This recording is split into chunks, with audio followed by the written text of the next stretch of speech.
और मेरा मित्र भी वहीं बैठा था। उस समय हमारे यहाँ घर पे जो आदरणीय दादा ने कुंद आचार्य की गाथाओं का पद्यानुवाद करा है, जो अष्टपाहुड़ की गाथाओं का पद्यानुवाद करा है, वो उस समय वहाँ पे चल रहे थे। उन्हीं पद्यानुवादों के बीच में एक पद्यानुवाद आया जो आप सभी ने भी सुन ही रखा है। जिन जिन को भी याद होगा वो सभी मेरे साथ दोहराएंगे। अरिहंत सिद्धाचार्य पाठक साधु हैं परमेष्टिपण, सब आत्मा की अवस्थाएं आत्मा ही है शरण। मेरा जो मित्र मेरे साथ बैठा हुआ था, वो मेरा बचपन से ही मेरा मित्र रहा है। उसने यह गाथा सुन के पता नहीं क्या समझा, कैसे निमित्त बने, उसको क्या समझ में आया, उसने मेरे से एक बहुत ही अटपटा सा प्रश्न पूछा। उसने मुझसे बोला कि जितना मुझे समझ आया उस हिसाब से तो इस गाथा में ये है कि अरिहंत सिद्ध आचार्य उपाध्याय साधु, ये 5 जन, ये 5 अलग अलग नहीं, ये सब एकमात्र आत्मा है और इस शुद्धात्म आत्मा का ही अनुभव करना। इस टाइप का उसने मेरे सामने प्रश्न उठाया और बोला कि मैंने कई बार तुम्हारे मुख से ये भी सुन रखा है कि सभी आत्माएं बराबर हैं, कोई जीव छोटा बड़ा नहीं है। तुमने एक बार महावीर की शिक्षाएं पढ़ाई थी, उसमें भी यही बात आई थी कि कोई जीव छोटा बड़ा नहीं है, सभी आत्माएं बराबर हैं। तो उसने मुझसे ऐसा प्रश्न पूछा कि जब तुम्हारे यहाँ सभी आत्माएं बराबर हैं, कोई छोटा नहीं है, कोई बड़ा नहीं है, तो तुम अपने अपने मंदिर बना के क्यों नहीं बैठ जाते? हम तुम्हारा मंदिर बनवा देते हैं, तुम्हें उसमें बैठाल देंगे, रोज़ तुम्हारी पूजन पाठ करवा देंगे। तुम जितने जैन हो सब भगवान को पूजने क्यों जाते हो? जब सभी आत्माएं बराबर हैं, कोई छोटा बड़ा नहीं है, सब अपने अपने मंदिर बनाओ, उसमें बैठो और दूसरों से पुजवाओ अपने आप को। तब मेरे को लगा कि हाँ, अभी इस पे सिर्फ अध्यात्म भारी है। अब मैं उसको अध्यात्म आगम समझाता, उसको समझ आता नहीं आता क्या होता, उसको अध्यात्म आगम में पकड़ पाता जो मैं समझाना चाहता हूँ नहीं समझाना चाहता हूँ। इसलिए मैंने उसको अध्यात्म और आगम समझाने की जगह मैंने उससे ये कहा कि भाई देखो, तुमने सुना है कि सभी जीव बराबर हैं, कोई छोटा बड़ा नहीं है, ये बात तो बिल्कुल सही है। जो तुम्हारा प्रश्न है उसका उत्तर तुम्हें योगेंदु देव खुद ही देंगे। योगेंदु देव जी ने जो योगसार जी ग्रंथ लिखा है और दौलत राम जी ने जो छेड़ाला लिखी है, उसके अंदर तुम्हारे इस प्रश्न का बहुत अच्छे से उत्तर मिल जाएगा। तब मैंने उसको सबसे पहले तो ये समझाया कि आत्मा क्या होती है। उसने बोला ना सभी आत्मा बराबर है, कोई फिर मैंने उसको सबसे पहले समझाया आत्मा क्या होती है। तो योगसार जी के आधार पे जो हम सभी के पाठ्यक्रम में ये पुस्तक है वितरक विज्ञान भाग 1, इसके अंदर जो आत्मा परमात्मा दूसरे नंबर का पार्ट है, उसमें आत्मा की परिभाषा आती है और ये पार्ट भी मुनिराज योगेंदु देव के योगसार ग्रंथ पर ही आधारित है, जो कनिष्ठ वरिष्ठ के विद्यार्थियों ने पढ़ रखी हैं और अग्रज भ्राताओं ने पढ़ ही रखी हैं। तो इसमें जो आत्मा का स्वरूप, जो परिभाषा रूप हमें पढ़ने में आता है वो क्या है? ज्ञान स्वभावी जीव तत्व को ही आत्मा कहते हैं। क्या पढ़ा? ज्ञान स्वभावी, अर्थात ज्ञान ही जिसका स्वभाव है, जिसके स्वभाव में ज्ञान है, ऐसे स्वभाव से सहित जो जीव तत्व है वही आत्मा है। हमने आदरणीय दादा की पंक्ति भी सुनी है, बहुत ही प्रचलित पंक्ति है, मैं ज्ञानानंद स्वभावी हूँ, है ना। मेरा स्वभाव कैसा है? ज्ञान और आनंदमय। तो वैसे ही क्या ज्ञान स्वभावी, जिनका स्वभाव कैसा है? ज्ञानमय। ऐसे जीव तत्व को ही आत्मा कहते हैं। और इसके आगे क्या लाइन आई है? वह अवस्था की अपेक्षा से 3 प्रकार की होती हैं। मैं इस बात पे जोर क्यों दे रहा हूँ? क्योंकि लोग क्या कह देते हैं, जो ऊपर से पढ़ लिए या ध्यान से नहीं सुने, कि आत्मा 3 अलग अलग प्रकार की है, आत्मा के 3 अलग अलग टाइप्स हैं। ऐसा नहीं होता, ये मिथ्या ग्रहण, इसको छल ग्रहण करना बोलेंगे।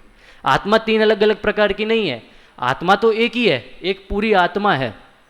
उसके क्या अवस्था अपेक्षा से वो 3 प्रकार की है। कैसे? हम गेम खेलते हैं, हम छोटे में गेम खेलते हैं, अभी नहीं खेलते, टेम्पल रन वगैरह से जो गेम खेल रखे हैं हमने, उसमें क्या गेम एक है पर उसमें अलग अलग लेवल्स होते हैं। अब वो लेवल खुद एक अलग गेम तो है नहीं, लेवल तो एक अकेला लेवल है, वो तो पूरा एक अलग गेम हो नहीं गया ना। इसी प्रकार आत्मा एक पूरी आत्मा है, परिपूर्ण शुद्ध आत्मा है, उसमें ये उसके 3 अलग अलग लेवल के रूप में हम ले सकते हैं। उस बात को मुनिराज ने हमको क्या बताया कि वह अवस्था अपेक्षा से 3 प्रकार की हैं। क्या अवस्था अपेक्षा से 3 प्रकार की कैसे हैं? कि बहिरात्मा, पहली बहिरात्मा, दूसरी अंतरात्मा और तीसरी परमात्मा। क्या? बहिरात्मा, अंतरात्मा, परमात्मा, ये अवस्था अपेक्षा से 3 प्रकार की हैं। अब बहिरात्मा, तो बहिरात्मा शब्द सुनते ही हम उसको अलग करने का प्रयास करेंगे मामूली तौर पे, तो बहिर प्लस आत्मा, कि बहिर मतलब बाहर और आत्मा जो बाहर में अपनी आत्मा को देखे, अर्थात शरीर इत्यादि को ही अपनी आत्मा माने।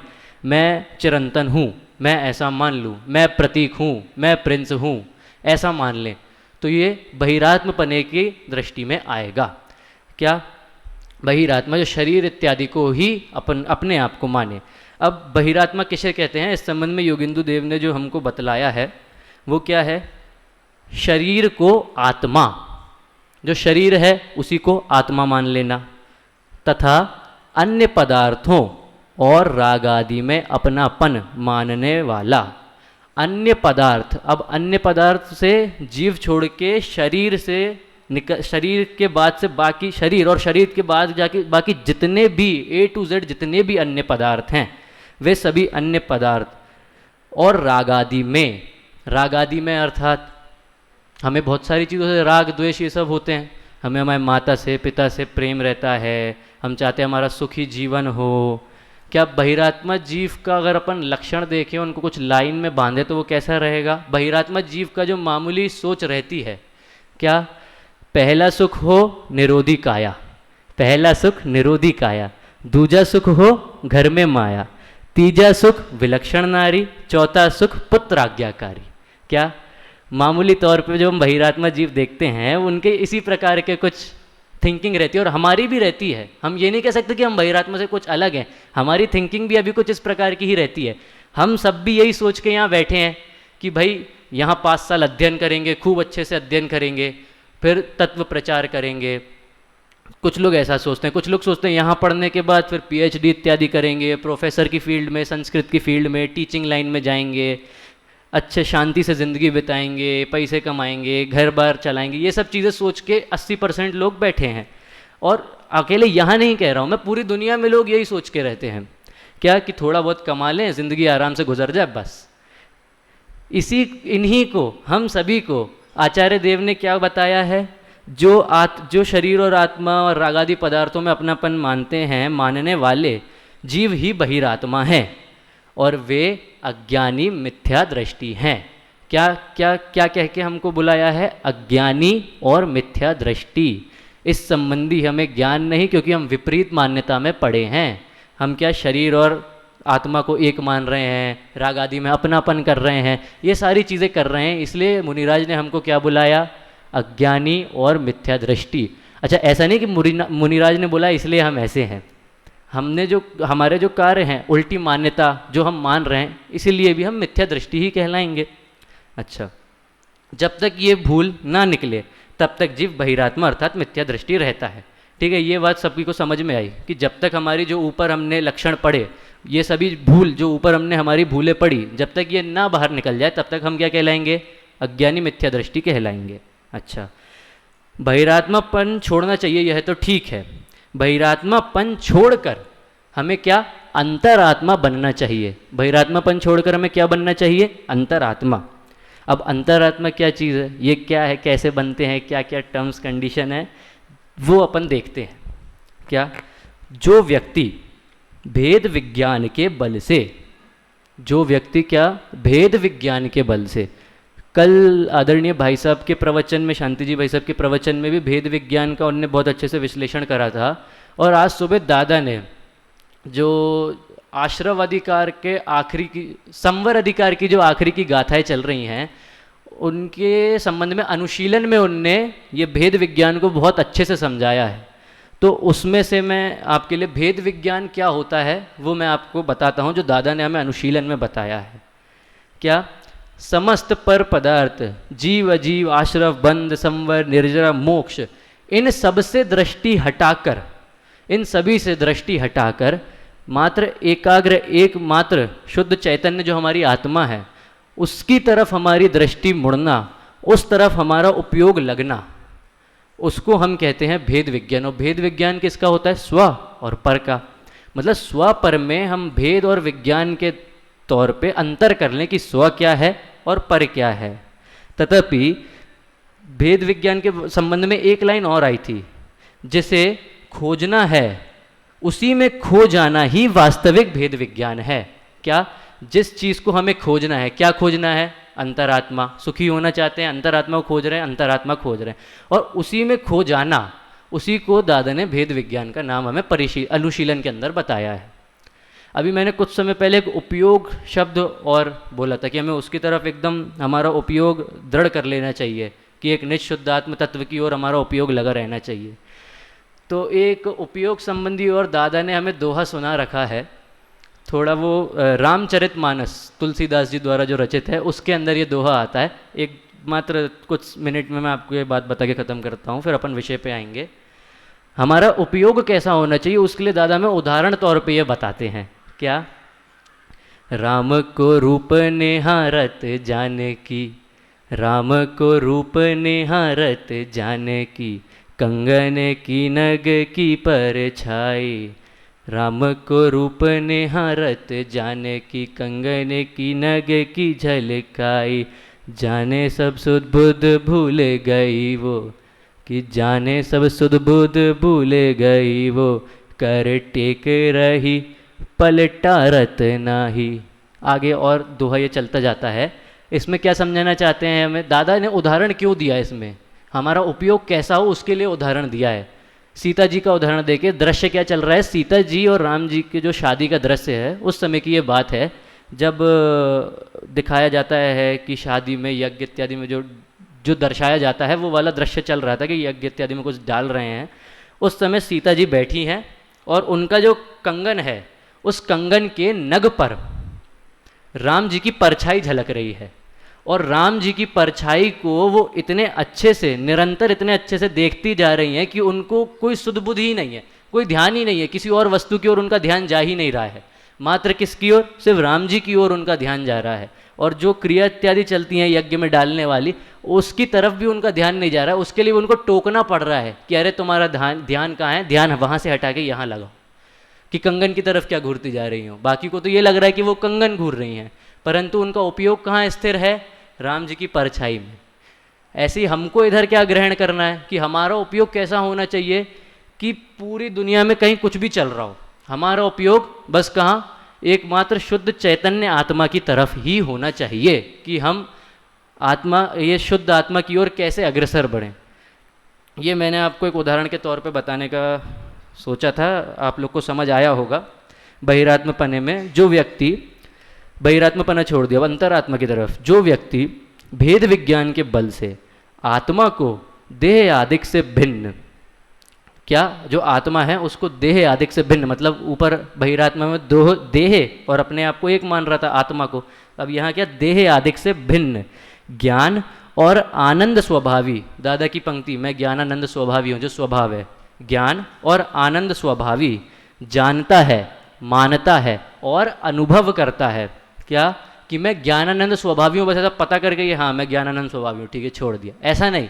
मैं ज्ञानानंद स्वभावी हूँ ऐसा जानता है, उस पर दृढ़ श्रद्धान करता है, ऐसा मानता है कि हाँ मैं ज्ञानानंद स्वभावी हूँ, और ऐसा अनुभव करता है, उनको हम कहते हैं, क्या कहते हैं उनको? अंतरात्मा। ठीक है, और अनुभव करते हैं, वह ज्ञानी सम्यक दृष्टि आत्मा ही अंतरात्मा है। बहिरात्मा के लिए क्या शब्द दिए थे?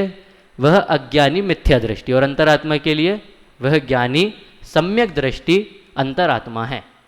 अब जैसे आत्मा अवस्था अपेक्षा से 3 अलग अलग प्रकार की थी, वैसे ही जो अंतरात्मा है वो भी अवस्था अपेक्षा से 3 अलग अलग प्रकार की कही जाती हैं। कौन कौन सी? उत्तम अंतरात्मा, मध्यम अंतरात्मा और जघन्य अंतरात्मा। अब इनमें अंतर क्या होता है? उत्तम, मध्यम, जघन्य। अपन देखते हैं यहाँ से मुनिराज योगिंदु देव जी ने जो हमें समझाया है और जो हमारे वीतराग विज्ञान पाठमाला में हमें बतलाया गया है उसके आधार पर देख रहे हैं। क्या अंतरंग और बहिरंग दोनों प्रकार के परिग्रहों से रहित। क्या? अंतरंग और बहिरंग। अभी परसों ही शांति जी भाई साहब की कक्षा में यह बात आई थी, अंतरंग और बहिरंग परिग्रह कितने होते हैं, और उनका विश्लेषण हुआ था। 24 प्रकार के जो अंतरंग बहिरंग परिग्रह होते हैं। बहिरंग कुप्य दास दासी, स्वर्ण, घर बार, मकान, सोना चांदी, ये सब बहिरंग परिग्रह में। और अंतरंग परिग्रह 14 प्रकार के, वो कौन से थे? एक मिथ्यात्व, 4 कषाय, क्रोध, मान, माया, लोभ, और फिर क्या? 9 कषाय। कौन सी? हास्य, रति, अरति, शोक, भय, जुगुप्सा, स्त्रीभेद, पुरुषभेद, नपुंसकभेद।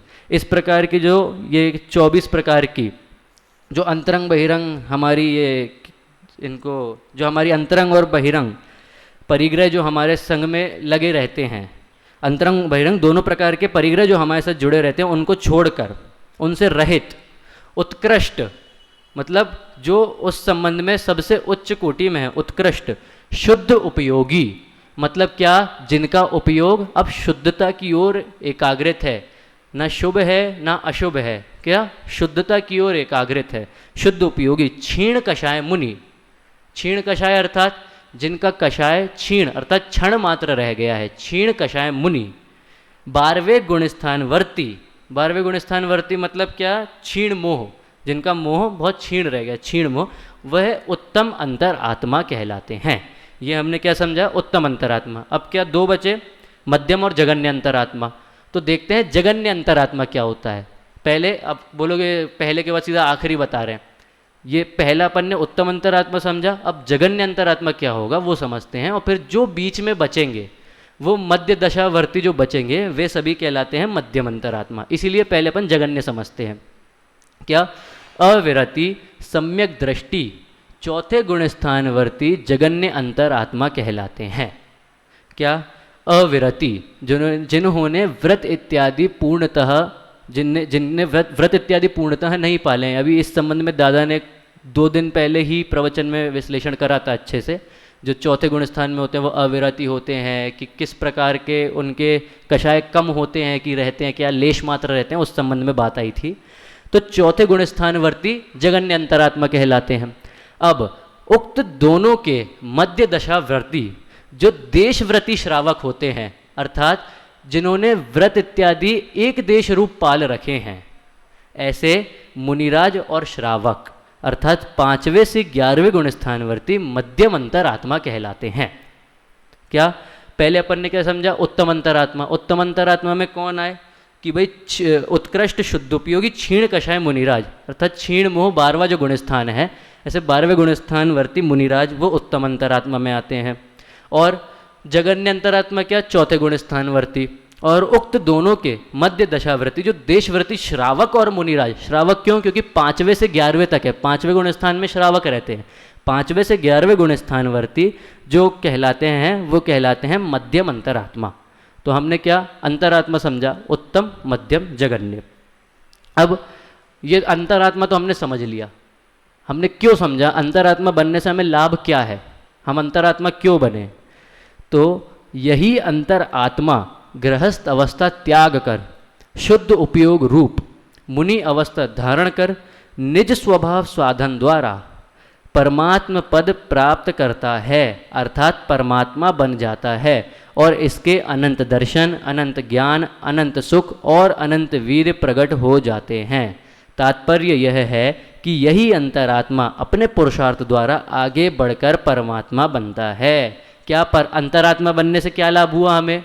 अंतरात्मा तो हम बने, हमने सम्यक दृष्टि जीव बने हम। उसके बाद क्या? यही अंतरात्मा क्या? गृहस्थ अवस्था त्याग कर शुद्ध उपयोग रूप मुनि अवस्था धारण कर, मतलब गृहस्थ अवस्था त्याग कर मुनि अवस्था धारण करा और निज स्वभाव साधन द्वारा, अपना स्वभाव क्या है वो हमने ऊपर देखा था आत्मा के डेफिनेशन में।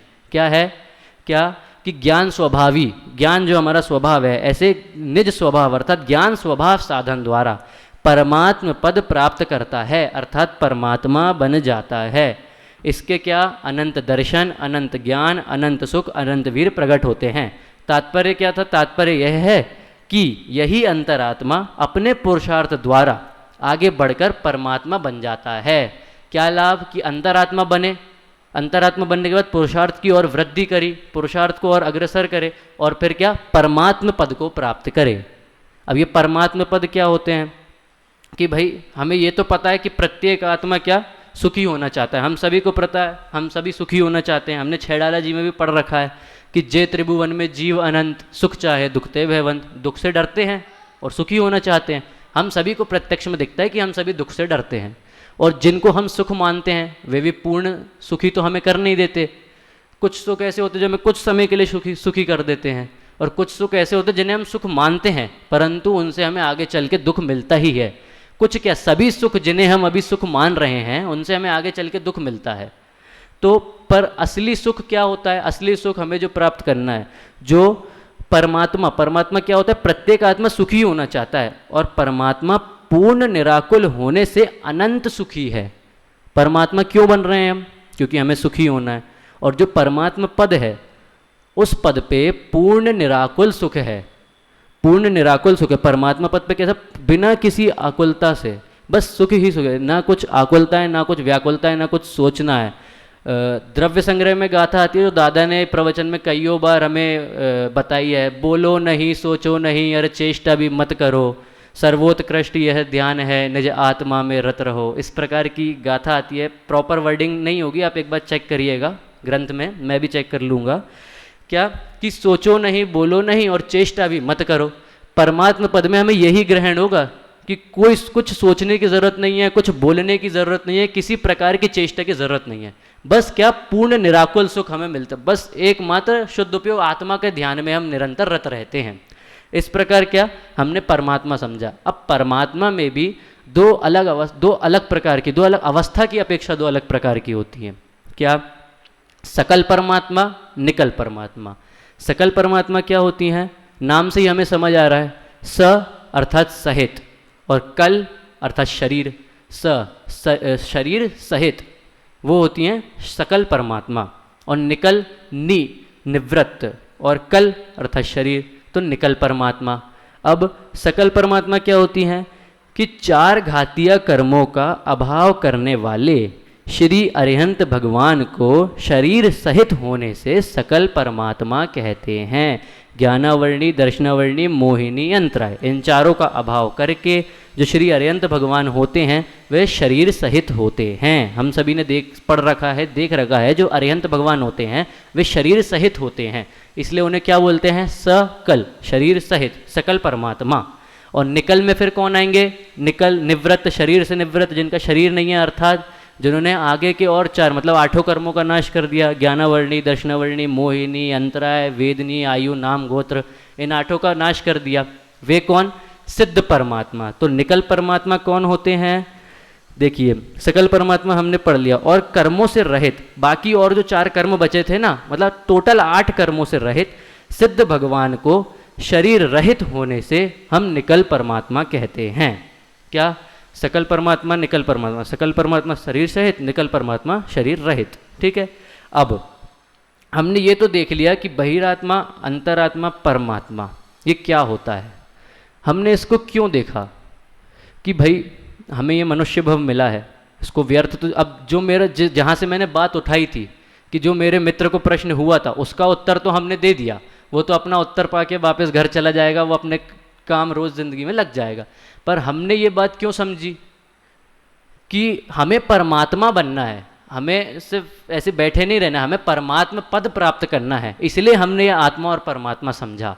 और अतः हम सबको पुरुषार्थ पूर्वक बहिरात्मपन छोड़कर अंतरात्मा बनकर परमात्मा बनने की भावना करनी चाहिए। यही मेरी भावना रहेगी, और आशा है आपने यही बात समझी होगी कि हमें क्या बहिरात्मापना छोड़ना है, अंतरात्मा बनना है, और अपने पुरुषार्थ पूर्वक परमात्मा पद को प्राप्त करना है। इसी मंगल भावना के साथ मैं मेरी वाणी को यहाँ विराम देता हूँ। जय जिनेन्द्र।